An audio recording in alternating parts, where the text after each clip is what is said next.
On today's Royally Us, Prince William makes a rare comment on his brother Prince Harry as King Charles looks forward to a normal-looking 2025. Plus, Christopher Anderson reveals how Prince William feels about Kate going back to work. And now she's going to have to be, once again, step into the limelight and be a huge part of the public face of the monarchy. And Meghan and Harry's professional relationship in a bad state? A royal expert weighs in. We've got that plus so much more on today's Royally Us. Everyone, and welcome to Royally Us. I'm Christina. Christina's off this week, so I will be handling this solo, but we got a lot of big royal news to get to. So let's start with King Charles, because he will continue to go on regular trips abroad amid his ongoing cancer battle.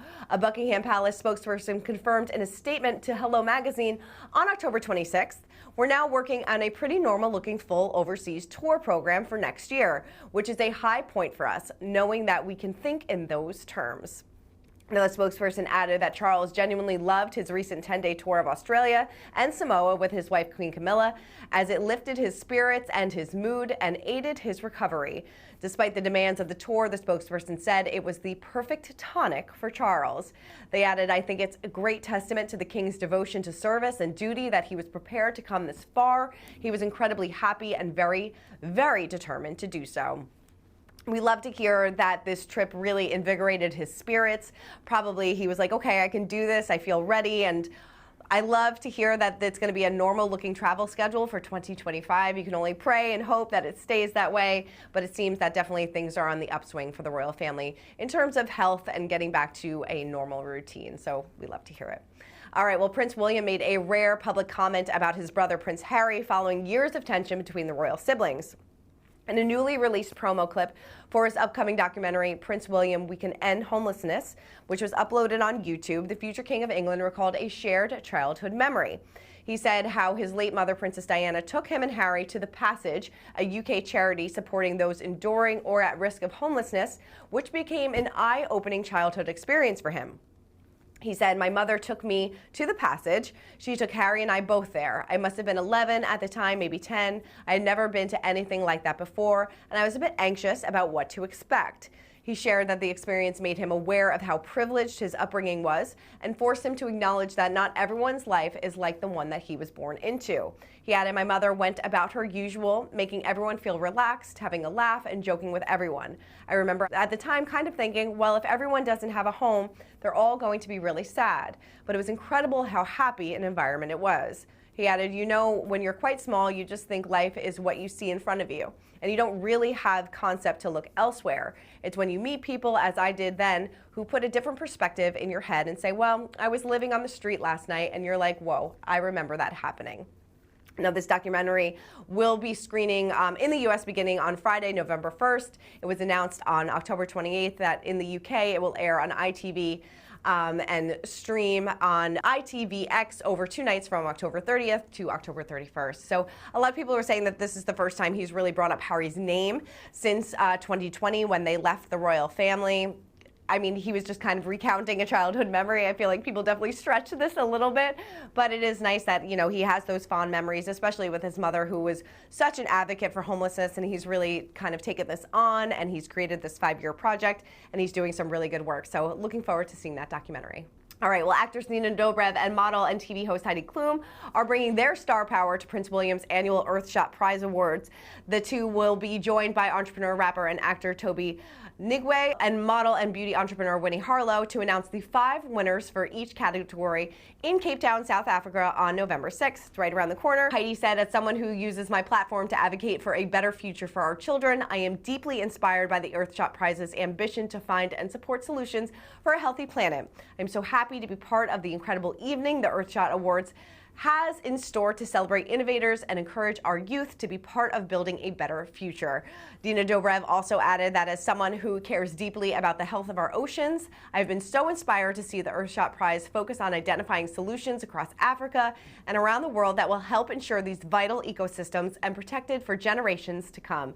It seems like the Earthshot Prize Awards, like I said, going down on November 6th, it's going to be a huge event.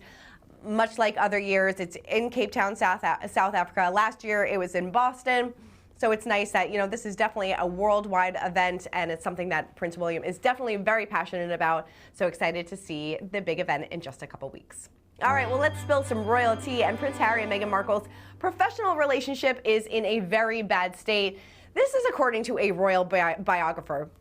Now, the Duke and Duchess of Sussex haven't made a joint appearance in more than a month, and according to royal expert Angela Levin, the duo are navigating their next steps as Harry is apparently facing trouble with his U.S. visa. She told GB News he's got trouble with his visa. They're allowed to look again at what the problem is, and he might still not be able to stay there. Maybe that's why they're buying somewhere else. Speaking of maybe their vacation home in Portugal. They say they're going to work separately. Then they say they're buying a house in Portugal. You don't do that if you don't want to separate for most of the time. So I wonder if it's in a very bad state, but I'm sure they're trying to work out something. I mean, very speculative.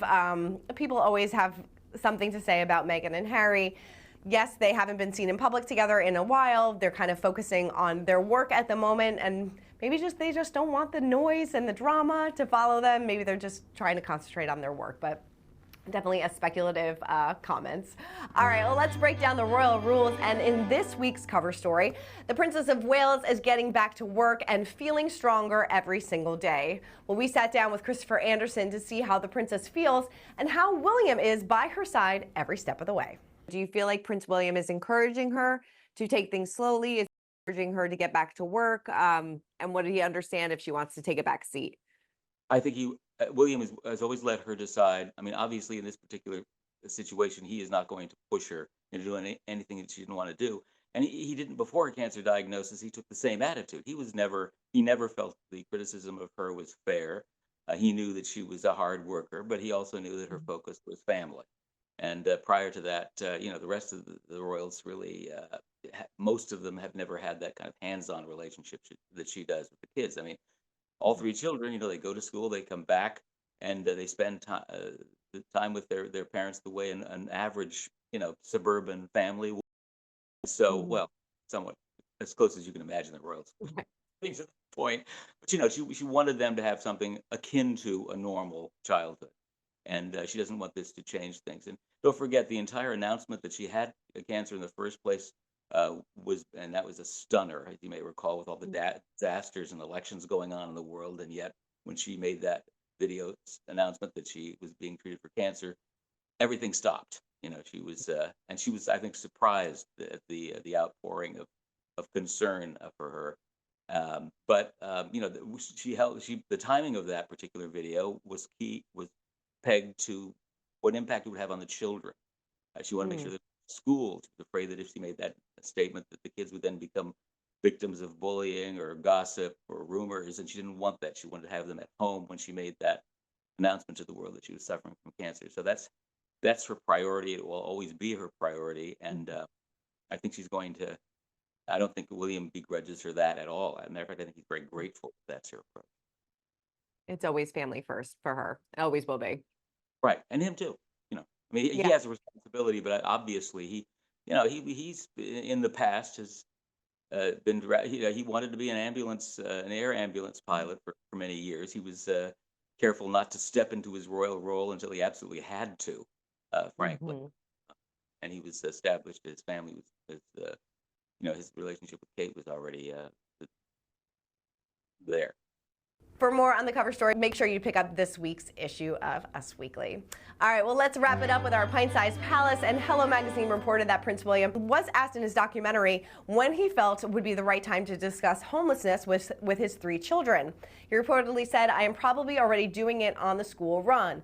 The first few times I thought, do I bring this up or should I wait to see if they notice? Sure enough, they did. They were sort of in silence when I said what was going on." He added, "I do think it is really important that you start these conversations when the children are small so they understand the world around them rather than just living in their own worlds." I think that is great advice. Definitely start those conversations young because they notice a lot more than you would probably think. They're sponges. They're taking it all in. And especially with these children who are growing up in such a privileged life that is so abnormal to the rest of us, it's great that they are having these conversations early and often. All right, well, that is it for this week's episode of Royally Us.